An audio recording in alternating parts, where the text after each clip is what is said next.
Bapa di surga, kami mengucap syukur kepadamu. Engkau telah memberikan kesempatan kepada setiap kami untuk tetap boleh bernafas sampai hari ini. Itu semua karena kebaikan-Mu dalam hidup kami. Sebentar lagi kami akan merenungkan sebagian dari firman-Mu. Tolong Tuhan berkati perenungan hari ini, agar melalui firman-Mu, Roh-Mu dapat bekerja dalam hidup kami. Terima kasih Tuhan Yesus, di dalam nama-Mu kami telah berdoa. Amin. Salam, salam sejahtera yang dari Tuhan kita Yesus Kristus dimanapun saudara sekalian berada.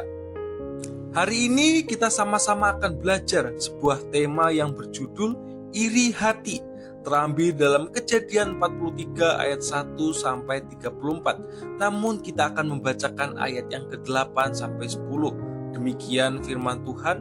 Lalu berkatalah Yehuda kepada Israel ayahnya, biarkanlah anak itu pergi bersama-sama dengan aku, maka kami akan bersiap dan pergi, supaya kita tetap hidup dan jangan mati, baik kami maupun engkau dan anak-anak kami. Akulah yang menanggung dia. Engkau boleh menuntut dia daripadaku, jika aku tidak membawa dia kepadamu dan menempatkan dia di depanmu, maka akulah yang berdosa terhadap engkau untuk selama-lamanya. Jika kita tidak berlambat-lambat, maka tentulah kami sekarang sudah 2 kali pulang.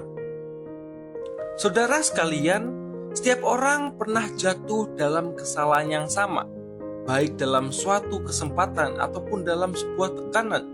Jika kesalahan tersebut tidak segera dibereskan, maka bisa menjadi kebiasaan untuk berbuat kesalahan yang kesekian kalinya.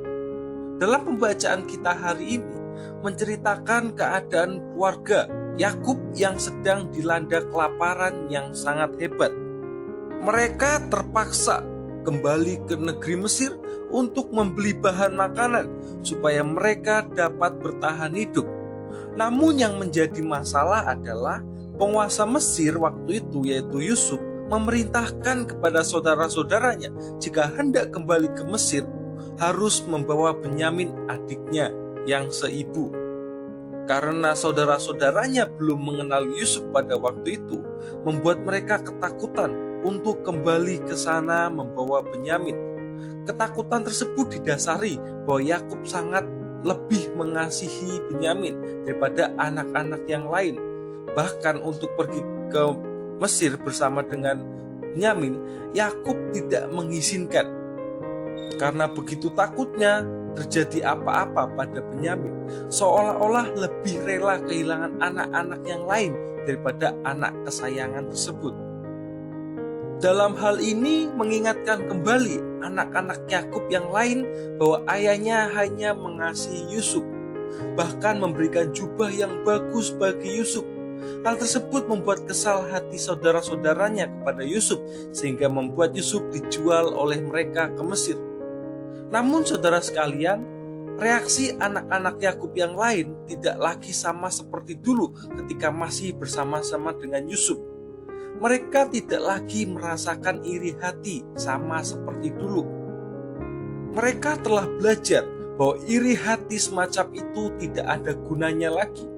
Dalam kondisi yang tegang tersebut, Yehuda tampil sebagai jaminan bagi ayahnya. Katanya, akulah yang menanggung dia, yaitu Benyamin. Engkau boleh menuntut dia daripadaku, jika aku tidak membawa dia kepadamu dan mendapatkan dia di depanmu, maka akulah yang berdosa terhadap engkau untuk selama-lamanya.